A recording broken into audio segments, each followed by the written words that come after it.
Assalamualaikum warahmatullahi wabarakatuh. Perkenalkan, saya Felicia Wayu Mayaswari dari kelas 10-8 dan di sini saya akan membahas soal-soal OSN Wow. mata pelajaran biologi. Baik, soal nomor 1.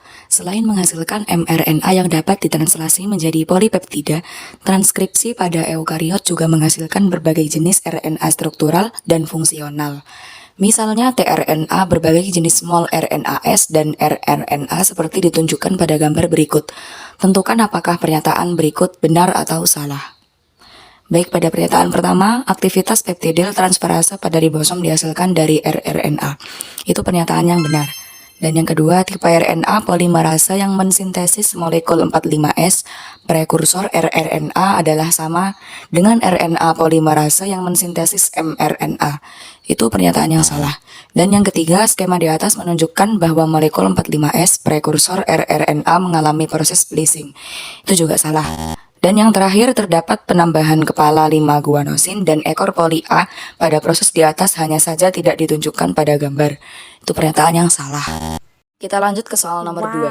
Berikut menunjukkan kompleks translasi pada sel eukariot selama tahap elongasi. Tentukan apakah pernyataan berikut benar atau salah. Pada pernyataan pertama, label A menunjukkan posisi ditemukannya kepala guanosin pada mRNA. Itu pernyataan benar. Dan yang kedua, label B menunjukkan arah pergerakan ribosom selama elongasi. Itu benar juga. Dan yang ketiga, label C menunjukkan ujung karboksil dari polipeptida yang sedang disintesis. Itu salah. Dan yang terakhir, label D menunjukkan ujung 5 dan molekul tRNA. Itu pernyataan yang benar. Nomor 3. Sel secara tidak terkendali yang mengarah kepada kanker dapat dipicu oleh mutasi yang terjadi pada berbagai gen. Secara umum, gen-gen ini dikelompokkan menjadi onkogen dan gen supresor tumor.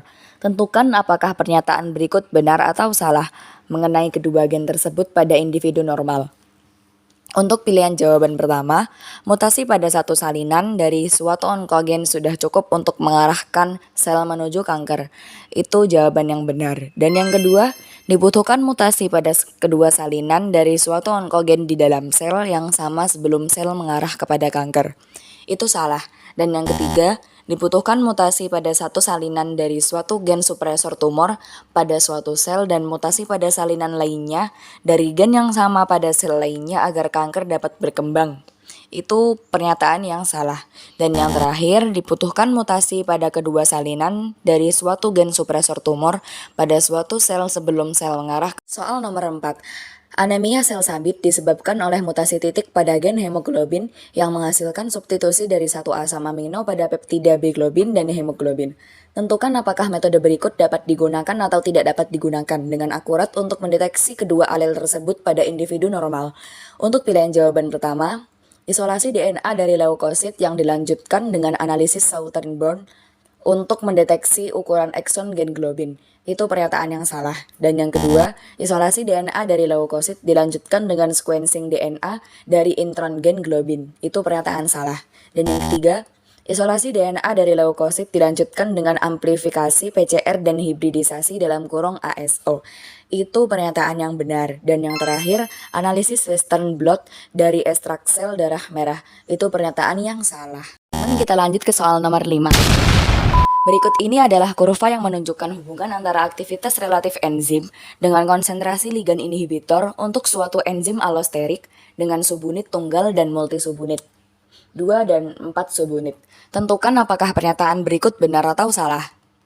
Pada pernyataan pertama, enzim allosterik dengan subunit tunggal memiliki kemampuan yang paling rendah dalam mengatur jalannya reaksi kimia yang bersangkutan di dalam sel. Itu pernyataan yang benar ya teman-teman. Dan yang kedua, konsentrasi inhibitor yang semakin meningkat akan mengurangi jumlah enzim yang aktif. Itu juga benar. Dan yang ketiga, enzim dengan subunit tunggal dan multisubunit membutuhkan konsentrasi inhibitor yang sama untuk menurunkan aktivitas relatif enzim sampai 50%. Itu juga benar ya teman-teman. Untuk yang terakhir, semakin kompleks suatu enzim, maka dibutuhkan rentang konsentrasi inhibitor yang lebih lebar untuk menurunkan aktivitasnya dari 90% menjadi 10%. Yang terakhir itu pernyataan yang salah. Oke, untuk soal nomor 6, data berikut ini menunjukkan komposisi basa nitrogen yang menyusun sel dari berbagai organisme. Tentukan apakah pernyataan berikut benar atau salah. Pada pernyataan pertama, basa purin hadir di dalam DNA dengan persentase yang lebih besar daripada basa perimidin. Itu pernyataan yang salah. Dan pernyataan yang kedua, semua sampel menunjukkan bahwa persentase guanin pada DNA lebih sedikit dibandingkan persentase adenin. Itu pernyataan yang benar ya teman-teman. Untuk yang ketiga, DNA pada sel hati manusia memiliki jumlah sitosin yang lebih banyak daripada sampel lainnya. Itu pernyataan yang salah. Dan pernyataan yang terakhir, protista memiliki rasio basa purin terhadap pirimidin yang sama dengan organisme multiseluler. Itu pernyataan yang benar. Kita sambung ke soal nomor 7. Tentukan apakah pernyataan berikut benar atau salah tentang kloroplas. Untuk pilihan jawaban pertama, kloroplas memiliki DNA linier yang terpisah dari DNA nukleus. Itu pernyataan yang salah. Dan yang kedua, kloroplas dapat berfungsi di luar sel. Itu pernyataan yang benar ya teman-teman.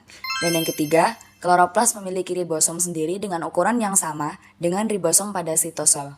Itu pernyataan yang salah. Dan yang terakhir, ATP yang dihasilkan oleh kloroplas dapat digunakan untuk aktivitas sel selain siklus Calvin. Itu pernyataan yang salah. Urutan pengkode dari DNA gen beta globin normal dan mutan yang menyebabkan penyakit beta thalassemia ditunjukkan pada gambar di bawah ini. Diketahui bahwa splasiosome mengenali urutan nukleotida YRAC pada segmen internal dari intron Y pirimidin R purin dari gambar di atas. Tentukan apakah pernyataan berikut benar atau salah tentang mutasi penyebab beta thalassemia. Pada pernyataan pertama, mutasi di atas menghasilkan sisi pengenalan enzim retriksi, sehingga gen terpotong menjadi dua bagian. Itu pernyataan yang salah. Dan yang kedua, mutasi di atas menciptakan sisi splicing yang baru, sehingga bagian dari intron tidak dihilangkan. Itu yang kedua, pernyataan yang salah ya teman-teman. Untuk yang ketiga, mutasi di atas menyebabkan peningkatan translasi mRNA pengkode beta globin. Itu juga salah. Dan yang terakhir, mutasi di atas merupakan contoh mutasi nonsense. Itu juga salah, teman-teman. Lanjut ke soal nomor 9. Sel sperma mencit mengandung protein reseptor yang mampu berikatan dengan suatu glikoprotein ZP3 pada zona perusida sel telur mencit. Pengikatan reseptor ZP3 dengan ZP3 menginisiasi reaksi akrosom sperma. Tentukan apakah pernyataan berikut benar atau salah. Pada pilihan jawaban pertama, menginjeksikan telur dengan antibodi yang berikatan dengan ZP3 akan menghambat terjadinya fertilisasi in vitro. Itu pernyataan yang salah.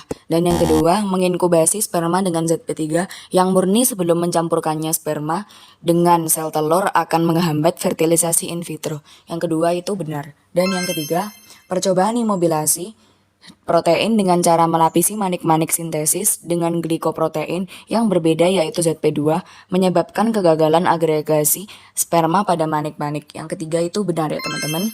Untuk yang keempat, percobaan imobilisasi protein dengan cara melapisi manik-manik sintesis dengan ZP3 menyebabkan agregasi sperma pada manik-manik. Itu pernyataan yang benar. Oke, kita lanjut ke soal nomor 10. Ini yang terakhir ya teman-teman. Gambar di bawah ini menunjukkan struktur suatu virus dan organisasi genomnya. Untuk soalnya, tentukan apakah pernyataan berikut benar atau salah tentang bagaimana virus dapat menghasilkan tipe protein yang lebih banyak dari yang diprediksi berdasarkan ukuran genomnya. Pada pilihan jawaban pertama, virus memiliki open reading frame yang tumpang tindih pada untai yang berlawanan. Itu pernyataan yang benar. Dan yang kedua, dua untai DNA pada segmen yang sama dapat mensintesis protein yang berbeda. Itu pernyataan yang benar ya teman-teman. Dan untuk yang ketiga, protein kimera dalam kurung chimeric proteins dapat terbentuk dari fusi beberapa protein. Itu salah. Dan yang terakhir, beberapa transkrip primer mengalami splicing untuk menghasilkan mRNA yang berbeda. Itu juga benar ya teman-teman. Baik, cukup sekian pembahasan soal-soal kali ini. Terima kasih udah nonton video ini. Kurang lebihnya saya mohon maaf. Dan akhir kata, wassalamualaikum warahmatullahi wabarakatuh.